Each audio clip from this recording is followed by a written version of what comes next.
हम अब उस पूरे परिसर का एक 3D विश्लेषण शुरू करते हैं और इसके लिए हम सीधा वहीं पहुंचते हैं।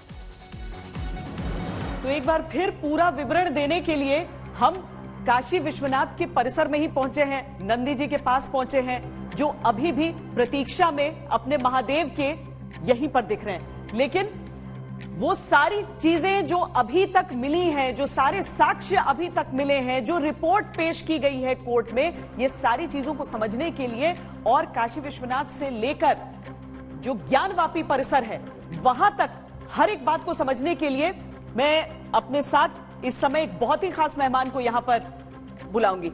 विष्णु जैन जी, बहुत स्वागत है आपका। और आइए देखिए, नंदी जी हमारे जिस ओर देख रहे हैं उस ओर होते हुए आप हो आए थे जी। आप हो आए थे। देखिए, हमारे नंदी जी की परिक्रमा भी यहां पर हो सकती है, लेकिन जो लोग हैं वो उस ओर जा नहीं सकते हैं। आप उस ओर गए, आपने उस ओर जो कुछ देखा है, अब हम यहां से चल, क्योंकि कितनी दूरी बताई जा रही है?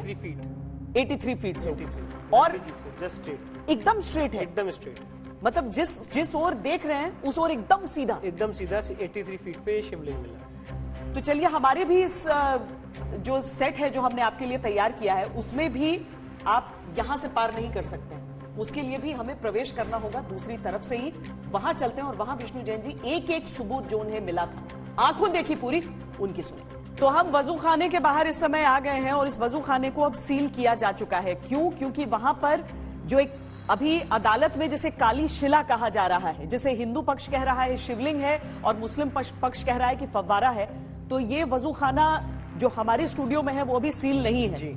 पर वहां पर आपने सील कराने की क्यों सोची? उस दिन क्या क्या हुआ था? एक एक चीज। सबसे इंपॉर्टेंट बात, ये वजू खाने के आप टॉप पे देख रही एक छोटा सा पत्थर है। हाँ। ये पत्थर जो है ये भी एक हिंदू मंदिर का पत्थर है, छोटा सा पत्थर है। हाँ। जो आपको टॉप पे दिख रहा है उसके। अच्छा, टॉप पे जो दिख रहा है। टॉप पे दिख रहा है। प्लस अगर फव्वारा होता, उसमें भी कार्विंग्स थे, कार्विंग्स है। प्लस अगर जो आपको ये दिख रहा है, ये शेड दिख रहा है, इसकी बहुत ऐसी ऊंचाई नहीं है कि फव्वारा जो अगर हो तो वो पानी ऊपर तक जाने का पूरा वहां पे सिस्टम होता।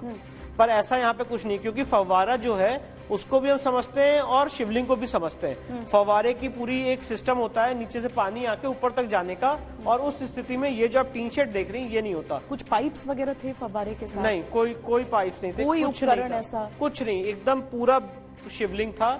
और उसके अंदर हम यहाँ पे सीढ़ी से गए थे, और जब सीढ़ी से क्यों? उन्होंने ये कहा कि इस पानी को आप टच नहीं कर सकते। अच्छा, पैर नहीं लगा सकते हैं, इसलिए 2 फीट उसको कम करके सीढ़ी से कुएं इस वजू खाने के बीचों बीच गए थे, जहाँ पे भव्य शिवलिंग मिला। हाँ। और उसके बाद जो एडवोकेट कमिश्नर साहब ने उसमें उन्होंने शिवलिंग में एक सीख भी डाली लकड़ी की कि इसमें कोई छेद है कि नहीं है, जो 63 सेंटीमीटर तक गई अंदर। तो अगर ये फव्वारा होता, और बहुत पतली सी सीख थी। हाँ। उससे बड़ी सीख गई नहीं। अच्छा। तो अगर ये फव्वारा होता, उन्होंने उस वहां के जो केयर टेकर है एजाज साहब, उनसे कहा आप इसको चला के दिखाइए। तो उन्होंने कहा ये तो चल नहीं रहा है 12 साल से। फिर बोला 20 साल से नहीं चल रहा है। फिर हुआ कि इसके नीचे जो दीवार है, इसके नीचे तहखाना है, उसको खोला जाए, देखा जाए कहां से पानी आ रहा है। नीचे तहखाना है जी, तो देखिए मैं अभी समझाऊंगा। ठीक है। तो 2 चीजें इस तस्वीर में हम समझ रहे हैं। अव्वल ये कि पानी को 2 फीट कम कराया गया। दूसरा, इस छज्जे के ऊपर जो एक पत्थर हम दिखा रहे थे वो आकृतियों के साथ, कलाकृतियों के साथ, एनग्रेविंग्स के साथ वहां पर मौजूद था। ये सारी चीजें दर्ज भी की गई उस पूरी रिपोर्ट में। तो अब हम वजूखाने में थोड़ा सा और विस्तार से आपको समझाते हैं कि क्या क्या और कैसे दिखा है। तो वजूखाना पूरी तरीके से पानी वहां से कम नहीं हुआ था, 2 फीट कम हुआ था, लेकिन यहां पर चूंकि हमें उतर कर आना था तो हमने पानी यहां पर पूरी तरीके से गायब किया। लेकिन अब ये जो पूरा ढांचा है, इसमें क्या क्या, एक तो ये समझाइए कि ऊपर जो सफेद एक अलग दिख रहा है, काली शिला, उसके ऊपर बिल्कुल अलग आपको दिख रहा था वो?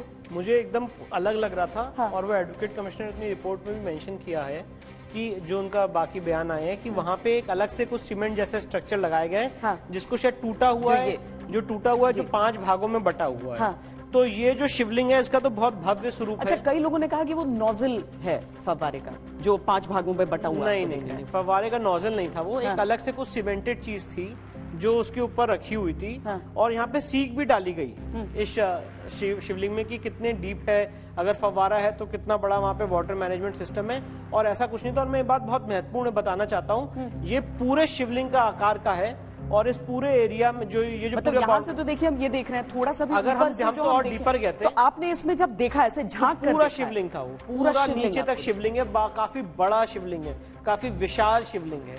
और काले पत्थर का शिवलिंग है। अब वो काला या काई की वजह से हुआ है या गंदगी की वजह से हुआ है, ये मुझे नहीं पता, पर वो काफी बड़ा शिवलिंग है और ऐसा लग रहा है कि वो नीचे तक जा रहा है, वहां पे नहीं रुक रहा है। इसके नीचे भी तहखाना है, इस वजू खाने के नीचे भी तहखाना है। पहली मंजिल पर है, ये पहली मंजिल पे है। ये आर्टिफिशियल वॉल से बंद किया हुआ है जो नीचे वाला तहखाना है।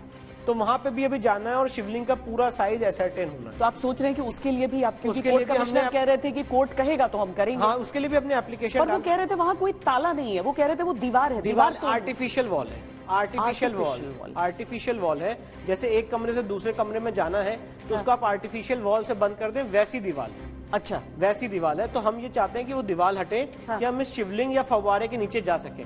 मुस्लिम पक्ष कह रहा है फव्वारा है, तो हम नीचे जाके देखेंगे कि यहाँ पानी नीचे से कहाँ से आ रहा है, कि औरंगजेब ने ऐसा क्या बनाया कि नीचे से पानी जाके ऊपर जा रहा है, वो देखेंगे। अगर शिवलिंग है तो देखेंगे इसका कितना बड़ा आकार है। उस पे भी कमीशन अभी अधूरा है, वहां पे भी कमीशन होना है। प्लस जो आपने नंदी के सामने वाली चीज दिखाई थी, वहां पे व्यास जी का तहखाना है, वो तहखाने में भी एक आर्टिफिशियल वॉल है जो शिवलिंग तक जाती है। अच्छा जी, तो हमने उन दोनों दीवारों को खोलने की मांग की है। वो दोनों दीवार है बाकायदा, वो दोनों दीवारें बाकायदा, मतलब उन्हें खोला नहीं जा सकता है, मतलब उसको हटाना पड़ेगा, हटाना पड़ेगा। हटाएंगे तो आपको स्ट्रक्चर में कोई डैमेज नहीं होगा क्योंकि वो आर्टिफिशियल वॉल्स है। ठीक है, लेकिन अब हम उस हिस्से में भी जाते हैं और उन हिस्सों को भी देखते हैं, क्योंकि केवल वजू खाने की बात नहीं है, ये तो आखिरी दिन ये सारी चीजें सामने आई थी, लेकिन 2 दिन और थे इस सर्वे के, उसमें क्या क्या निकला है वो सारी चीजें भी हम जरा देखते हैं। तो अब देखिए तहखाने खुलने थे, तहखाने कितने विष्णु जैन जी खुले हैं? 2 तहखाने। एक जस्ट मस्जिद के नीचे है, हाँ। जो मुस्लिम पक्ष के कब्जे में था, हाँ। जिसकी चाबी उनके पास थी, जो उन्होंने खोला,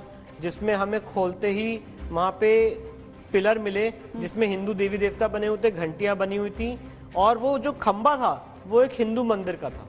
अच्छा जी, ऐसा ही खंबा था, ऐसा ही खंबा था जो आप दिखा रही लाल कलर का। हाँ। इस पे काफी भारी मात्रा में चूना लगाया गया था कि इसका जो लाल कलर का रंग है वो चला जाए, और उसके ऊपर काफी इंग्रेविंग्स थी, घंटियों की, कमल की, पान के पत्ते चूने के बावजूद वो दिख रहा था, स्पष्ट रूप से दिख रहा था, उसके बाहर आके दिख रहा था। क्योंकि मुस्लिम पक्ष ने कोर्ट कमिश्नर से कहा कि ये केवल चिन्ह है, ये कोई भी एनग्रेविंग नहीं। हाँ, पर वो चिन्ह थे, वो चिन्ह थे, ये साफ है। आप कह रहे हैं कि उसमें कमल का फूल, घंटी, कलश, ये जो आपको खंबा इधर दिख रहा है, हाँ। इस खंबे में जो आप जैसे घंटी दिखा रही है, इससे और अच्छी घंटी बनी हुई थी, जो बाहर के वेस्टर्न वॉल पे आपने घंटी देखी है, उस तरह की घंटी बनी हुई थी। अच्छा, घंटी नहीं हो सकती है मुगल आर्किटेक्चर में? मस्जिद में कभी घंटी हो ही नहीं सकती है। नहीं, आकृति उसकी कम से कम नहीं, कभी नहीं हो सकती है। घंटी कभी हो ही नहीं सकती। घंटी और जो घंटी की, क्योंकि सजीव चीजें नहीं होंगी वो तो समझ में आता है, पर इस तरह की आकृतियां क्या बन सकती हैं? ये सारी आकृतियां एक हिंदू मंदिर की तरफ इंगित करती हैं। और दूसरी बात, इस पूरे तहखाने में एक आला बना हुआ है, उस आले में स्पष्ट रूप से समझ में आ रहा है कि हिंदू देवी की मूर्ति थी, जिसको आपने चैनी हथौड़ी से तोड़ दिया है। तो ये भी दिख रहा है। हाँ, ये भी दिख रहा है। वो आला भी इसमें खाली है। इस साइड ऐसे जो पिलर है, हाँ। जिसमें बना हुआ है, ऊपर वहां पे एक आला भी बना हुआ है जिसमें हिंदू देवी की मूर्तियां हैं, देवी देवताओं की, और उसको तोड़ा जा चुका है चैनी हथौड़ी से। तो यहाँ पर तो ये पूरा खंबा, हाँ। कोई भी आदमी नंगी निगाहों से देख के कह सकता है कि ये खंबा एक इस्लामिक आर्किटेक्चर नहीं है, ये एक हिंदू मंदिर का खंबा है। और ये मस्जिद पक्ष के पास था, उनका तहखाना तो उनके कब्जे में था, हाँ। और भारी मात्रा में व्हाइट कलर का पेंट कर रखा था, तब भी स्पष्ट रूप से दिखा। यहाँ पर नमाज नहीं होती है, सिर्फ तहखाना है, सिर्फ तहखाना जो बंद है, ताले की चाबी उनके पास ही है। ठीक है, तो उसके भीतर ये सारी चीजें मिली है। ऐसा ही तहखाना है, ऐसा ही तहखाना है, 2 तहखाने हैं, और उसमें पान के पत्ते हो, घंटी, कमल, कलश की सारी आकृतियां बता रहे हैं वो। लेकिन अब जहां से ये पूरा मामला शुरू हुआ, और इसे ज्ञानवापी मामला नहीं कहा गया बल्कि श्रृंगार गौरी केस कहा गया था, उस मामले को लेकर सुनवाई शुरू हुई थी, तो हम वो भी आपको दिखाते हैं, वो हिस्सा भी जो मस्जिद का है। एक बात और ऐड करना चाहता हूं, इस तहखाने में, ये तो पहला तहखाना है, ऐसे ही दूसरा तहखाना था व्यास जी का, उसमें संस्कृत के श्लोक मिले हैं, उसमें भी हिंदू मंदिर के पिलर मिले हुए दीवारों पर, हाँ, दीवारों पे इनग्रेव्ड है, हाँ। संस्कृत का श्लोक व्यास जी के तहखाने में दीवारों पे स्पष्ट पढ़ पा रहे थे या नहीं? मतलब जो संस्कृत का ज्ञाता होगा वो उसको स्पष्ट रूप से पढ़ पाएगा, हाँ। और अगर उसको अच्छे से एएसआई सर्वेक्षण हो तो प्रॉपर पढ़ने में आएगा। और जो वहां पे भी पिलर थे, हिंदू मंदिर के पिलर थे, नीचे एक स्वान मिला है कटा हुआ, जो भैरव जी की सवारी है, ये सारी चीजें मिली है। घड़ियाल भी बता रहे थे, कोई घड़ियाल कह रहा था उसे, कोई स्वान कह रहा था, पर था वो स्वान, हाँ। घड़ियाल नहीं था, जो एक हिंदू मंदिर का। वहां पे भी संस्कृत के श्लोक और देवी देवताओं की मूर्तियां, घंटियां, ये सब व्यास जी के तहखाने में मिली है, जो, और सारे पत्थर लाल पत्थर थे जो ओरिजिनल हिंदू मंदिर में यूज किए जाते थे, और यही पत्थर वेस्टर्न वॉल पे भी है। तो ये वेस्टर्न वॉल पे ही हम चलते हैं, हाँ। हम उस दीवार की अब आपको पूरी कहानी और क्या क्या साक्ष्य मिले हैं दिखाते हैं। तो ये पश्चिमी दीवार पर हम आ गए, जो ज्ञानवापी परिसर है वहां पर, यहां से विष्णु जी हमारा अब काशी विश्वनाथ किस तरफ हुआ? जो पश्चिमी दीवार है जहाँ पे आपको श्रृंगार गौरी दिख रही है, हाँ। उससे एकदम स्ट्रेट वो शिवलिंग है जो वजू के बीचों बीच है। अच्छा अच्छा, यही दीवार है। यहाँ पे जो आप घंटियां देख रही हैं, मंदिर जैसी बनावट जहाँ पे लिखा हुआ है, हाँ। वहां पे एक आर्टिफिशियल वॉल है, और अगर इस वॉल को हटाया जाएगा तो आप सीधे वजू पे पहुंचेंगे मस्जिद के अंदर से होते हुए। यहाँ इससे एंटर नहीं कर सकते हैं? इससे एंटर नहीं कर सकते, ये आर्टिफिशियल वॉल से बंद है। हाँ। ये जगह आर्टिफिशियल वॉल से बंद है। और बाहर जो आपने स्ट्रक्चर दिखाया है, ये जो पूरा प्लिंथ है, ये एक हिंदू मंदिर का प्लिंथ है।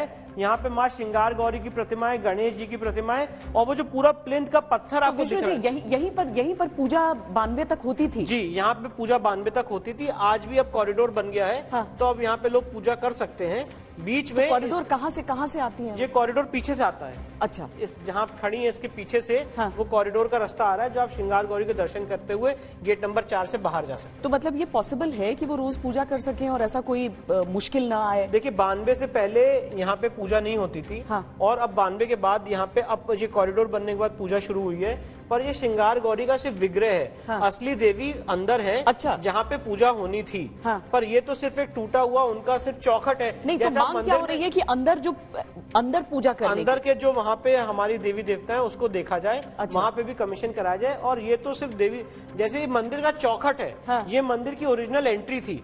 हाँ। जिसके अंदर से आप जाते थे, वहाँ पे आर्टिफिशियल वॉल है जो नहीं हुआ करती थी। आप सीधे जाके आदि विश्वेश्वर और उस भव्य मंदिर के प्रांगण में पहुंचते थे, जो 3 हमारे शिखर है उसका मंदिर था। और उसके बाद आप जो वजू एरिया में आज शिवलिंग बना हुआ है, वो ओरिजिनल स्थान था भगवान। पर विष्णु जी ये भी बताइए कि जो नंदी हैं वो भी तो ज्ञानवापी परिसर में काफी समय तक, जब तक ये पूरा कॉरिडोर नहीं बना था, तब तक रहे थे? तब तक रहे। अब जब से बैरिकेडिंग हुई है तो उनको बाहर कर दिया गया। हाँ। पर उनका मुख उसी तरफ है जहाँ पे शिवलिंग है।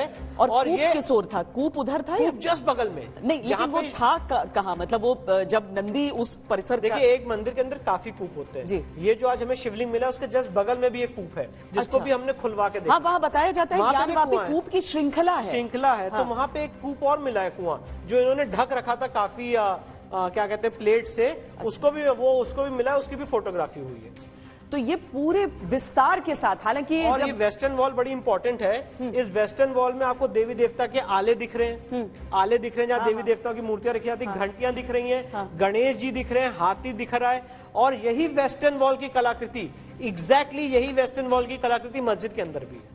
अच्छा, यही वेस्टर्न वॉल की कलाकृति मस्जिद के अंदर भी है। यही पत्थर है जिसको पेंट करके भारी मात्रा में रेड कलर का, जो उसका रेड कलर का स्वरूप है, उसको बदल के व्हाइट कर दिया गया। और गुंबद के नीचे गुंबद है।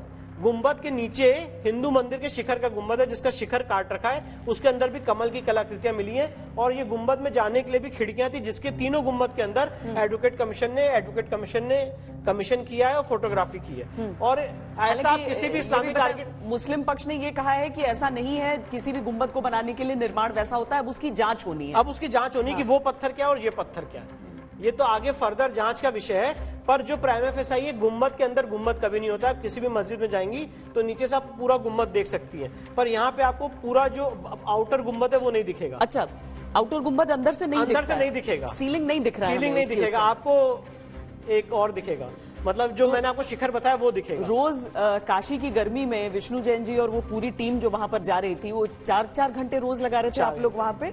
लेकिन यहाँ पर चंद मिनटों में हमने आपको समझाने का प्रयास किया है। उम्मीद है कि आपको समझ में आया होगा कि जब सर्वे की टीम वहां पर गई तो किन किन हिस्सों में क्या क्या आकलन किया गया और क्या। मस्जिद के अंदर 25 से 30 आले मिले हैं, जहाँ पे देवी देवताओं के मूर्तियां रखी जाती थी। स्वास्तिक का चिन्ह मिला है। कैलेंडर लगा हुआ है, ज्ञानव्यापी मस्जिद, उस कैलेंडर को हटाया गया तो नीचे स्वास्तिक के चिन्ह है। त्रिशूल मिला है और देवी देवताओं को रखने के आले मिले हैं। और मस्जिद के बीचों बीच एक बहुत इंपॉर्टेंट बात है, ऐसे अगर मारा जा रहा है तो धप-धप की आवाज आ रही है, जो ये दिखा रहा है कि इसके नीचे भी काफी खाली खोखला है, मस्जिद के बीचों बीच। अच्छा, तो ये सारी चीजें हैं जो फर्दर जांच का विषय है, फर्दर कमीशन का विषय है।